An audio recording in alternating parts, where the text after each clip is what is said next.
Hello दोस्तों, पवन teaching centre में आपका स्वागत है। पेन पेपर हाथ में है और 10वां के हिस्ट्री के बुक साथ में है, तो बने रहे पवन टीचिंग सेंटर के साथ, पढ़ते रहे, आगे बढ़ते रहे। हम लोग आज चैप्टर 5 हिस्ट्री के इतिहास की दुनिया हिस्ट्री चैप्टर 5 के पार्ट 3 करने जा रहे हैं, तो बने रहे पवन टीचिंग सेंटर के साथ, पढ़ते रहे, आगे बढ़ते रहें। हम लोग पढ़ चुके थे इंडस्ट्रियल एरिया। आप अगर इस वीडियो को इस वीडियो को देख रहे हैं तो पिछले वाले वीडियो को देख लीजिए। अगर आप पिछले वाले वीडियो को देख लिए हैं इसके पार्ट 2, तो नीचे कमेंट बॉक्स में लिख के बताइए वाल्टन निवासी स्पिनिंग फ्रेम नामक एक मशीन बनाई थी जो कब बनाया गया था। दूसरा आप कमेंट बॉक्स में लिख के बताइएगा 1970 में स्टैंड हिल के निवासी जो सूत काटने के लिए एक अलग मशीन भी बनाए थे, उस मशीन का भी नाम था क्या चीज़, स्पिनिंग जेनी, कब बनाया गया था। और अगला तीसरा पॉइंट है, तीसरा क्वेश्चन है कि सबसे पहले 1820 में यानी कि वाष्प इंजन किसके द्वारा बनाया गया था और कब बनाया गया था। तो नीचे कमेंट बॉक्स में लिख के बताइए और आगे हम लोग चलते हैं, पढ़ते हैं। वीडियो को पॉज करके कमेंट बॉक्स में लिखिए, टाइप कीजिए, नीचे बताइए, हम लोग आगे चलते हैं। औद्योगिकरण क्या, औद्योगिकरण में ब्रिटेन में सस्ते श्रम की आवश्यकता की भूमिका भी अग्रणी रही है। करा ब्रिटेन के देखा जाए ब्रिटेन में सस्ते श्रम मतलब कुछ मजदूर जो काम करने वाले लोग थे, जो सस्ते मजदूर, क्या चीज़, सस्ते मजदूर आवश्यक थे मिलने के, यानी कि सस्ते मजदूर थे और वह मिल जाते थे, आसानी से मिल जाते थे। 18वीं शताब्दी के अंतिम वर्ष में 18वीं शताब्दी के कौन वर्ष में, अंतिम वर्ष में बाड़ाबंदी प्रथा की शुरुआत हुई। बाड़ाबंदी प्रथा की शुरुआत हुई, जिसमें जमींदारों ने छोटे छोटे खेतों को, जमींदारों ने छोटे छोटे खेतों को खरीद कर बड़े बड़े फार्म स्थापित कर लिए गए। अब जो जमींदार थे, जिनके पास पैसा थे, छोटे छोटे खेत थे, उस छोटे छोटे खेतों को खरीद कर बहुत बड़ा बड़ा खेत बनाए। बोल जैसे सर हम मान लीजिए छोटा 1 2 3 इस तरीके से खेत है, और जमींदार जिसके पास पैसा है सब खेत को खरीद कर बहुत बड़ा वो क्या बना लिया, फार्म बना लिया। इससे किसान क्या हो गया, कह सकते हैं भूमि लेस हो गया, यानी कि जमीनहीन हो गया, भूमिहीन हो गया। छोटे छोटे खेतों को खरीद कर बड़े फार्म बना लिया। अपनी जमीन बेच देने वाले छोटे किसान, और जो अपनी ज़मीन जो क्या कर दिया था, बेच दिया था, वो छोटे किसान क्या करेगा, बड़े किसान के यहाँ काम करेगा, या कह सकते हैं खटेगा, रहेगा। छोटे किसान भूमिहीन मजदूर बन गए। उनके पास क्या, वो जो इनके पास छोटे किसान थे, जिसके पास छोटे छोटे खेत थे, वो खेत तो रहा नहीं, अब वो क्या बन गया, भूमिहीन मजदूर बन गया। ये आजीविका उपार्जन के लिए काम धंधे की खोज में निकटवर्ती शहर चले गए और क्या चीज करने लगे, ये क्या काम धंधे की खोज में आजीविका चलाने के लिए, यानी अपनी ज़िंदगी को भरण पोषण करने के लिए ये गाँव को छोड़कर छोटे छोटे शहरों में, या कह सकते हैं बड़े बड़े शहरों में क्या हो गए, चले गए। इस तरह मशीनों द्वारा फैक्ट्री में काम करने के लिए असंख्यक कम मजदूर पर भी तैयार हो गए। यही कारण हुआ कि अब जैसे समझने का प्रयास कीजिएगा, हम आपको समझाने का प्रयास करते हैं। बोल कैसे सर, हम देखिए मान लीजिए एक छोटा सा एग्जांपल देखिए, कहानी के माध्यम से आपको समझाने का प्रयास करते हैं। बोल क्या चीज़ कहानी के माध्यम से आपको समझाने का प्रयास करते हैं सर, हम कि देखिए आपको कहानी के माध्यम से प्रयास करते हैं। अब छोटे छोटे क्या था, ज़मीन था, अभी छोटे छोटे ज़मीन था, यहाँ पर भूमि क्या, बड़े जो क्या थे, जमींदार थे, कौनदार, जमींदार जो थे, इस सभी खेत को क्या कर लिया, खरीद लिया, सभी खेत को। यहाँ पर मान लीजिए हर एक खेत के एक मालिक होगा, तो 1 2 3 कितना हो गया, एक तो टोटल 1 2 3 4 5 6 7 8 मान लेते हैं, टोटल कितने मजदूर हो गए, 8 हो गए। इसके फैमिली वाला सारा का जीवन भरण पोषण तो खेती से ही हो रहा था, क्योंकि खेती प्रधान उसमें था, तो सारा जीवन पोषण खेती से हो रहा था। अभी सब जमींदार खरीद लिया और बड़ा फार्म बना लिया, क्या बना लिया, फार्म।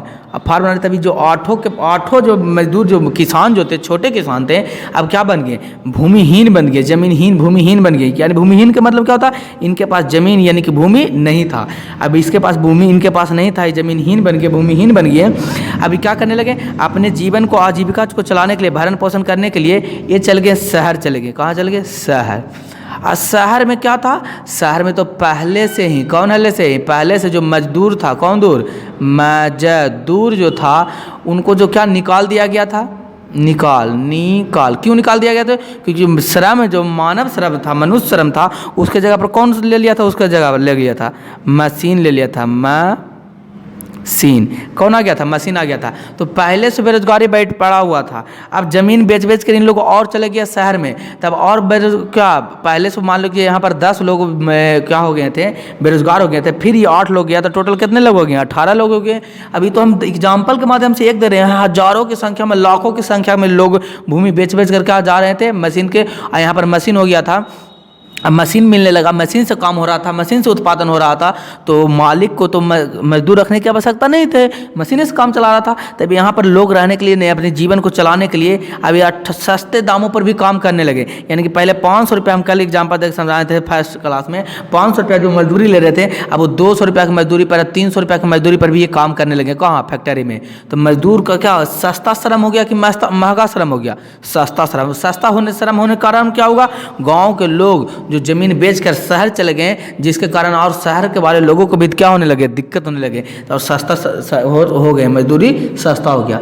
तो कह सकते हैं धीरे धीरे यह हुआ कि मजदूर सस्ते होते चले गए और रोजगारी बेरोजगारी बढ़ते चल गया, जिसके कारण लोगों को और गरीब लोगों की स्थिति और गरीब होते चलेगी, बद से बदतर होते चला गया। उम्मीद करते हैं आपको समझ में आया होगा। यदि आपको यह स्टोरी से समझ में आया तो नीचे कमेंट बॉक्स में लिख के बताइए, या अपने बेल आइकन को दबाकर सब्सक्राइब कर लीजिए, या लाइक वाले बटन को दबाकर लाइक कर दीजिए। सस्ते श्रम में उत्पादन के क्षेत्र में सहायता पहुंचा। अब क्या हुआ? सस्ते श्रम धीरे धीरे क्या होने लगे? सस्ते श्रम होने लगे, यानी कि उत्पादन बढ़ने चला गया और श्रम क्या चीज होता चला गया? सस्ता होता चला गया। तो कह सकते श्रम क्या हो गए? सस्ते हो गए। फैक्ट्री में उत्पादित वस्तुओं को एक जगह से दूसरे जगह पर ले जाना तथा कच्चे माल को फैक्ट्री तक लाने के लिए ब्रिटेन में यातायात की अच्छी सुविधा उपलब्ध थी। अब हुआ क्या, जो बताते हैं ने, फैक्ट्री में उत्पादन बढ़ गया क्योंकि मजदूर सस्ते पर हो रहे थे, सस्ते दामों पर मिल रहे हैं, मशीन से भी उत्पादन ज़्यादा हो रहा था, यानी कि मालिक को तो दम पूरा बल्ले ही बल्ले हो रहा था।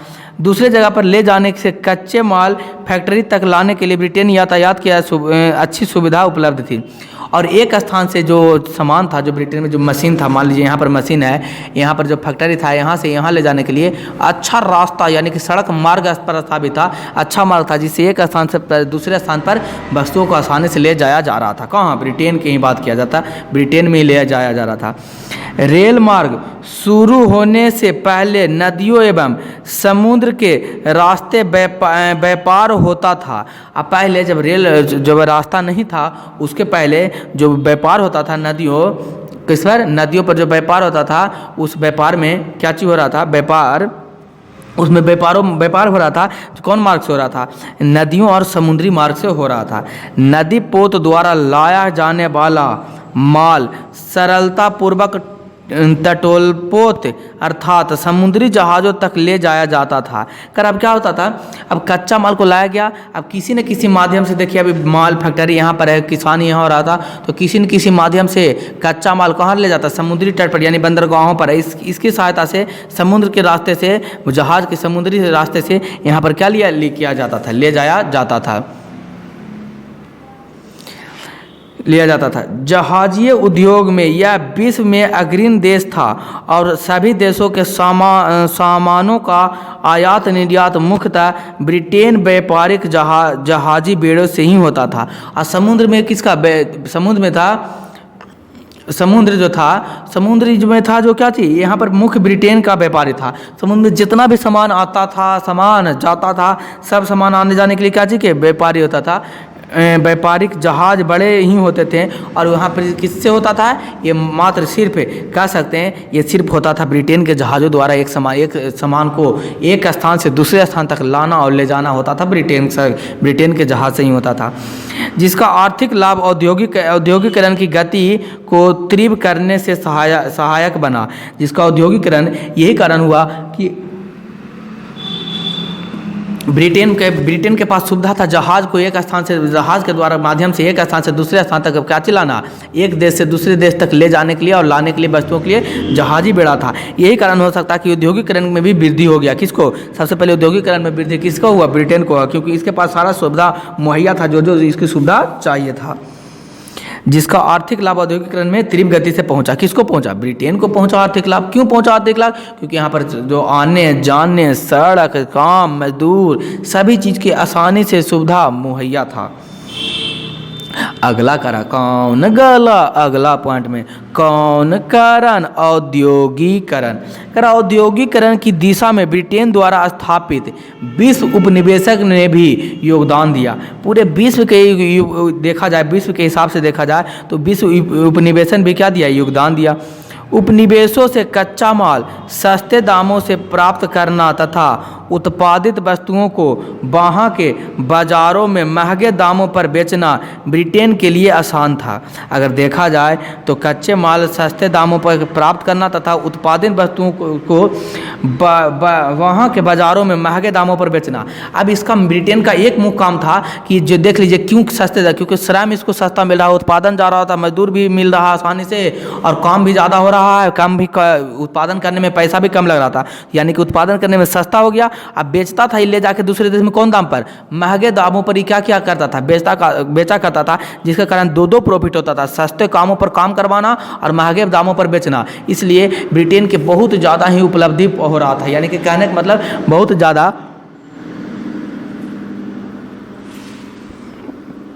ज़्यादा ये क्या कर रहा था? उत्पादन कर रहा था। उपनिवेशवाद। कौन बाद? उपनिवेशवाद। करा मशीनों के आविष्कार तथा फैक्ट्रियों की स्थापना। किसका आविष्कार? मशीनों का आविष्कार तथा फैक्ट्रियों की स्थापना से उत्पादन में काफ़ी वृद्धि हुई। कौन दी? वृद्धि। किससे वृद्धि हुई? मशीन का जो क्या हुआ? आविष्कार हो गया। तो सबसे पहला मशीन कब आविष्कार हुआ? जो भी हमें कमेंट बॉक्स में लिखाइए, और किसने किया था वो भी कमेंट बॉक्स में लिख के बताइए, और उनका कब किया था ये भी कमेंट बॉक्स में लिख के बताइए। अगर आप पढ़ रहे हैं तो ध्यान देने योग बात जल्दी बताइए, या आपको अगर वीडियो फिर से रिवाइज करके देखना पड़ता है या आपको किताब के सहारा से देखना कमेंट बॉक्स में लिख के देखना पड़ता है, तो आप बढ़िया से मेहनत करके पढ़ रहे हैं, ध्यान से नहीं देखें। अगर एक बार में आपको नहीं समझ में आता तो वीडियो को दोबारा चला कर देखें, 3 बार चला कर दीजिए, गाना की तरह सुनिए, तो आपको एक ऐसा होगा अपने दिमाग में इस तरीक़े से बैठ जाएगा ना कि याद हो जाएगा। तथा फैक्ट्रियों की स्थापना से उत्पादन काफ़ी वृद्धि होगी। और जब मशीनों का आविष्कार हुआ, फैक्ट्रियों की स्थापना हुआ, उत्पादन हुआ, तो ये काफ़ी बढ़ते चला गया। उत्पादित वस्तुओं की खपत के लिए ब्रिटेन तथा आगे चलकर यूरोप में अन्य देशों को जहां कारखानों की स्थापना हो चुकी थी, बाजार की आवश्यकता पड़ी। कौन जार? बाजार की कौन वक्ता आवश्यकता पड़ी। इसमें उपनिवेशवाद को बढ़ावा मिला। कौन बाद को बढ़ावा मिला? उपनिवेशवाद को बढ़ावा मिला। इसी क्रम में भारत ब्रिटेन के एक विशाल उपनिवेशवाद के रूप में उभरा। किसके में उभरा? उपनिवेशवाद के रूप में उभरा। संसाधन की प्रचुरता ने उन्हें भारत की तरफ व्यापार करने के लिए आकर्षित किया। कौन कित किया? आकर्षित किया। भारत में क्या किया? आकर्षित किया।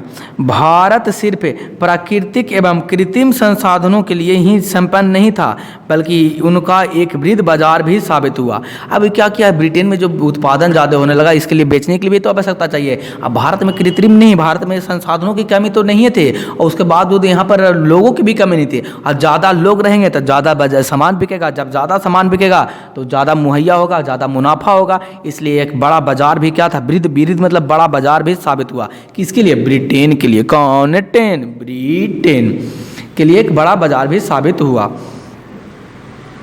करा 18वीं शताब्दी तक। कौन शताब्दी? 18वीं शताब्दी तक भारतीय उद्योग। कौन उद्योग? भारतीय उद्योग विश्व में सबसे अधिक विकसित थे।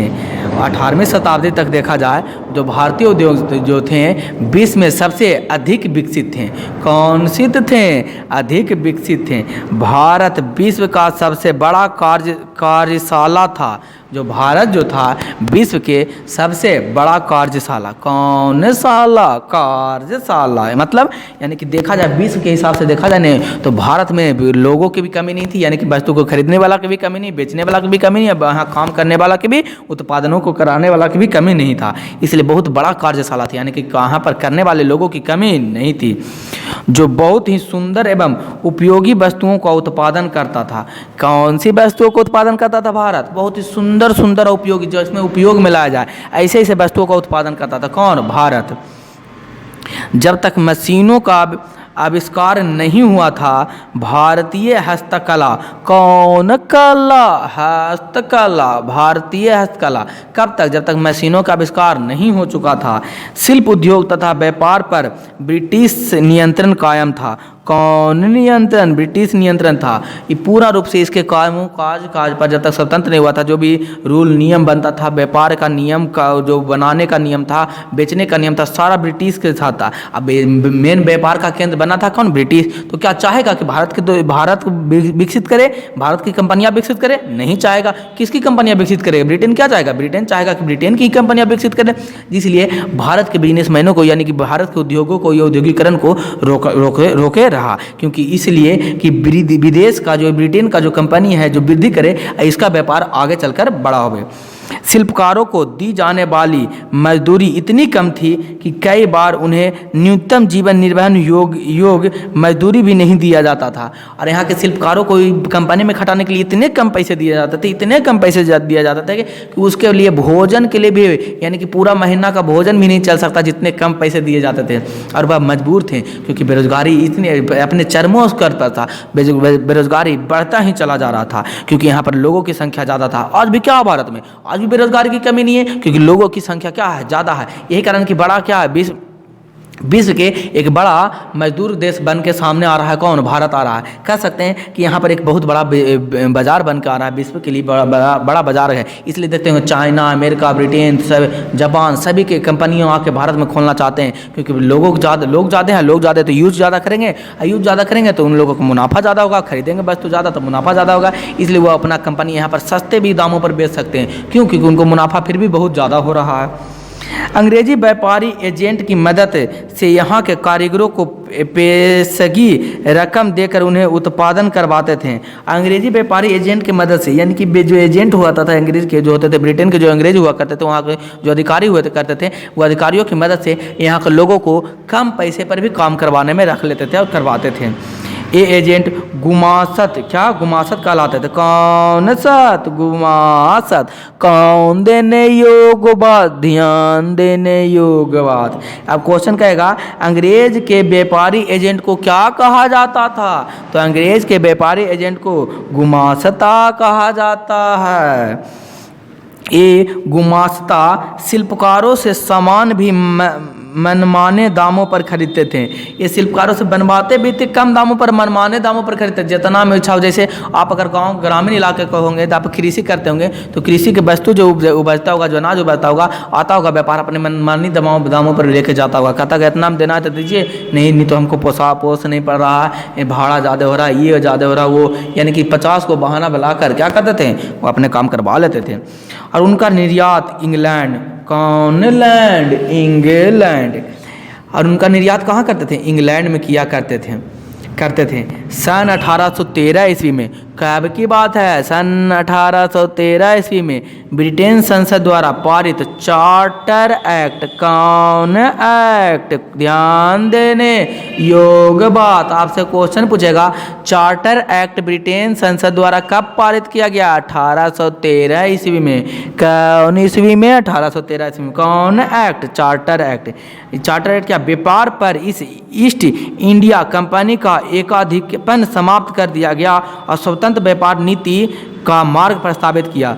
ये चार्टर एक्ट के द्वारा जो भी व्यापार जो था, व्यापार को जो किसके अधीन था? ईस्ट इंडिया कंपनी के अधीन था। यानी कि जो ब्रिटेन जो आकर, इंग्लैंड जो आकर यहाँ पर कंपनी खोले थे, उसके अधीन भारत में व्यापार हो रहा था। इस व्यापार को जो नियम को जो था, इसके अधिपन जो था, इसको खत्म कर दिया गया और व्यापार को स्वतंत्र बना दिया गया। स्वतंत्र बना दिया गया, मैं उससे क्या मतलब सर? अब 1813 के बाद अब क्या होने लगा? चार्टर एक्ट आने के बाद अब व्यापारी कर सकते हैं। आप पर किसी पे जो एजेंट हुआ करता था, अंग्रेज व्यापारी का एजेंट हुआ करता, जिसको गुमास्ता कहते थे, उसको भी ख़त्म कर दिया गया। अब वे अपने मनमानी दामों पर नहीं खरीद सकते हैं और मनमानी काम करवा नहीं सकते हैं। किस नियम के अनुसार? चार्टर एक्ट के नियम के अनुसार। करा सन 1850 के बाद ब्रिटेन सरकार ने अपने उद्योग को विकसित करने के लिए अनेक ऐसे कदम उठाए जिनकी वजह से इस अवधि में एक के बाद एक देश उद्योग लगातार खत्म होने लगे। अब 1850 के जब बात आया, 1813 में तो ये चार्टर एक्ट आ गया, लेकिन 1850 में एक ऐसा नियम आया सरकार द्वारा, ऐसा विकसित किया गया, इस तरीक़ा से विकसित कर दिया गया कि अधिक देश और विदेश का क्या, हर एक देश का जो उद्योग जो था लगातार ठप पर गया। ठप पर मतलब ख़त्म हो गया, इतना ख़त्म हो गया कि आप कहने लायक भी ना रह चुके थे, यानी कि पूर्ण रूप से कह सकते हैं क्या चीज़ हो गया, ख़त्म हो गया। ब्रिटिश सरकार द्वारा अपनाई गई मुक्त व्यापार की नीति की वजह से भारत में निर्मित वस्तुओं पर ब्रिटेन में बिक्री के लिए भारी कर लगा दिया गया। कौन कर? अब मुक्त बाजार तो कर दिया गया, लेकिन कहा कि बाजार, भारत का बाजार आगे नहीं चल पाए, भारत ज़्यादा विकसित ना कर पाए, उसके लिए ब्रिटेन सरकार ने क्या लग दिया, भारत से निर्मित वस्तुओं को, भारत को बेचने वाले वस्तुओं को, भारत से खरीदने वाले वस्तुओं से ये भारी कर लगा दिया। भारी कर लगाने का मतलब क्या हो गया, यानी ज़्यादा पैसा लगा दिया। ज़्यादा पैसा लगाने का अर्थ क्या हो गया, कह सकते हैं कि 5 रुपया को होलसेल, नीचे समझाइए, हमको समझ में नहीं आ रहा है। मान लीजिए कोई वस्तु है, वस्तु 5 रुपया में बेच रहा है, 5 रुपया में बनाने में लागत लगा, अब इस पर सरकार 3 रुपया टैक्स लगा दिया ब्रिटेन सरकार। अभी वस्तु का दाम कितना हो गया, 8 रुपया हो गया। अभी बेचेगा विदेश में ले जाकर तो कितना बेचेगा, 8 में। अब मुनाफा भी तो चाहिए, मान लीजिए ट्रांसपोर्ट चार्ज 1 रुपया लग गया और 1 रुपया मुनाफा चाहिए, तो कै रुपया में बेच रहा है, 10 रुपया में। अब बताइए 10 रुपया में। अब ब्रिटेन अपना जो कंपनी, जो लोग अब ब्रिटेन से जो कंपनी वस्तु बन के आ रहे हैं, उसमें 5 रुपया उसको भी लेते हैं, उसको भी मान लीजिए 5 रुपया बनाने में लग रहा होगा, लेकिन उसका टैक्स मुक्त है, टैक्स नहीं लग रहा है। तो 1 रुपया किराया लगा, 1 रुपया मुनाफा हो गया, तो कितना, 5, 6, 1, 7 रुपया में। अब बताइए भारत की वस्तु, ब्रिटेन की वस्तुओं का दाम कितना हो गया, 7 रुपया, और भारत की वस्तुओं का दाम हो गया कै रुपया, 10 रुपया। अब बताइए भारतीय लोग निवासी होंगे जो कौन वस्तु खरीदना चाहते हैं, 7 रुपया में खरीदना चाहेंगे या 10 रुपया वाला खरीदना चाहेंगे? तो कहेगा सर ये तो बहुत अच्छी बात है, 7 रुपया वाला खरीदना चाहेंगे। इससे मुक्त बाजार होने के बावजूद भी भारत का व्यापार भारत का व्यापार विकसित हो पा रहा है? नहीं विकसित हो पा रहा। ये किसका नियम था? अंग्रेजों को इस तरीक़ा से नियम लगाया गया था। भारत में कच्चे माल का निर्यात किए जाने लगा। भारतीय वस्तुओं के निर्यात पर सीमा शुल्क और परिवहन कर भी लगाया जाने लगा। अब भारतीय कर पर क्या चीज़, सीमा शुल्क भी लगाया जा रहा था, फिर परिवहन शुल्क भी लगाया जा रहा है, यानी कि ले जाएगा उसका भी टैक्स अलग से लगाने लगा। अब भारत में अब तो और तो 10 रुपया की जगह पर 12 रुपया हो जाएगा, सीमा शुल्क 1 रुपया। सीमा शुल्क क्या होता है सर? एक देश से दूसरे देश में जाने वाला वो जो सीमा होता है उसी को सीमा शुल्क कहते हैं। वहाँ पर टैक्स लगाया जाएगा कि आप एक देश में वस्तु को ला रहे हैं, उस सीमा शुल्क लाएगा। तो पहले तो 10 रुपया था और सीमा शुल्क मान लीजिए 1 रुपया दीजिएगा, 1 रुपया और ट्रांसपोर्ट चार्ज पर टैक्स लग गया था 2 रुपया, तो किसका दाम पूरा कितना हो गया, 12 रुपया हो गया। और ब्रिटिश का वस्तु का दाम कितना है, 5-7 रुपया। तो कौन ज़्यादा बिकेगा, ब्रिटिश वाला ज़्यादा बिकेगा। शुल्क परिवहन कर भी लगा दिया गया। अब भारत में रहने वाले अंग्रेजों को विशेष सुविधा प्रदान की गई तथा यहाँ आयात निर्यात की सुविधा के लिए रेलवे का निर्माण किया गया। अब भारत में रहने वाले लोग जो भारत में रह रहे थे, ब्रिटेन के लोग जो भारत में रह रहे थे, उनको अलग अलग प्रकार का विशेष सुविधा दिया गया। अब विशेष सुविधा के साथ साथ रेलवे मार्ग का भी निर्माण कराया गया, यानी कि रेलवे भी बिछाया गया। धीरे धीरे ब्रिटिश पूंजी से भारत में कारखानों की स्थापना की जाने लगी। और धीरे धीरे क्या, भारत में ही ब्रिटिश पूंजी से, यानी ब्रिटेन के लोग आकर पैसा लगाकर भारत में कारखाना खोलने लगे। सूती वस्त्र का आयात भी किया जाने लगा। और ब्रिटेन से अब सूती वस्त्र जो भारत से जा रहा था ब्रिटेन में, अब ब्रिटेन से सूती वस्त्र कहाँ आने लगा, भारत में। यानी कि भारत के वस्तुओं का दाम क्या होने हो जाएगा, घट जाएगा और उसकी मांग कम जाएगा। बोल सर क्यों कम जाएगा, घट जाएगा? क्योंकि भारत में जो किससे वो बनाया जा रहा है, हाथ से बनाया जा रहा है। ब्रिटेन में से किससे बनाया जाता है, ब्रिटेन में तो मशीन से बनाया जा रहा है। ब्रिटिश में तो मशीन के द्वारा। अब ज़्यादा बिकेगा कौन, मशीन वाला, रेडीमेड वाला बिकेगा, कटवा के बिला, रेडीमेड वाला। सूती वस्त्र का आयात भी किया जा रहा है। 1850 के बाद, कब के बाद, 1850 के बाद मैनचेस्टर से भारी मात्रा में वस्त्र आयात शुरू हो गया। कौनचेस्टर, मैनचेस्टर में भारी मात्रा में कौची हो गया जी, वस्त्र आयात शुरू हो गया। भारत में अब कुटीर उद्योग के शिल्पकारों एवं काश्तकारों को कच्चा माल के लाले पड़ गए। कौची पड़ गए? लाले पड़ गए। यानी कि अब भारत में जो क्या कुटीर उद्योग जो था, शिल्पकारी जो थे और कच्चा माल जो था एकदम खत्म हो गया, यानी कि कहने मतलब पूर्ण रूप से समाप्त हो गया। उन्हें मनमानी कीमत पर कच्चे माल खरीदना पड़ता था, जो मानते थे कि उसकी जो वो कीमत पर उसको देना पड़ता था। अतः धीरे धीरे कुटीर उद्योग बंद करके शिल्पकार एवं कारीगर खेती करने कर को मजदूर हो गए। अब जो मिस्त्री जो थे, जिनके पास शिल्पकारी था, कारीगर था, अब क्या इसमें मुनाफा ही नहीं हो रहा था। किस में मुनाफा नहीं हो रहा? काम में मुनाफा नहीं हो रहा था। ये छोड़ के मजदूरी करने लगे, खेती मजदूरी करने लगे। 1850 के बाद भारत में कारखानों की स्थापना होनी शुरू हो गई। अब 1850 के बाद भारत में बहुत सारे कारखाना स्थापना शुरू हो गया। यही बेरोजगार लोग गाँव से शहरों की तरफ पलायन अब यही लोग जो कारखानों मशीन के अब जो पलायन करने लगे, कहाँ? शहर की ओर। पहले तो कहाँ शहर की ओर कौन लोग चले गए थे? खेत बेच के चले गए तो भी बेरोजगार हो गए थे, मजदूर कम दामों पर खटने लगे। अब और जो शिल्पकार मजदूर थे वो भी चले गए कहाँ? शहरों की ओर। अब और कम दामों पर इनको उससे काम करवाया जाने लगेगा, जहां उन्हें मजदूर के रूप में रख लिया जाता था। और वो थे मिस्त्री, यानी कि एप्पल दर्जा का अपना काम करते थे, लेकिन उनको कौन रूप में रखा जाता था? मजदूर के रूप में। एक तरफा जहां मशीनों के आविष्कार से उद्योग एवं उत्पादन में वृद्धि कर औद्योगिकरण की प्रक्रिया की शुरुआत की गई, और एक तरफ क्या हो गया? अब इस मशीनों का आविष्कार हुआ तो औद्योगिकरण में वृद्धि हो गया और मशीनों की शुरुआत हो गई। वहीं भारत में कुटीर उद्योग बंद हो गया। जैसे ही मशीन आया तो भारत में कौन उद्योग? कुटीर उद्योग बंद हो गया, बंद होने के कगार पर पहुंच गया।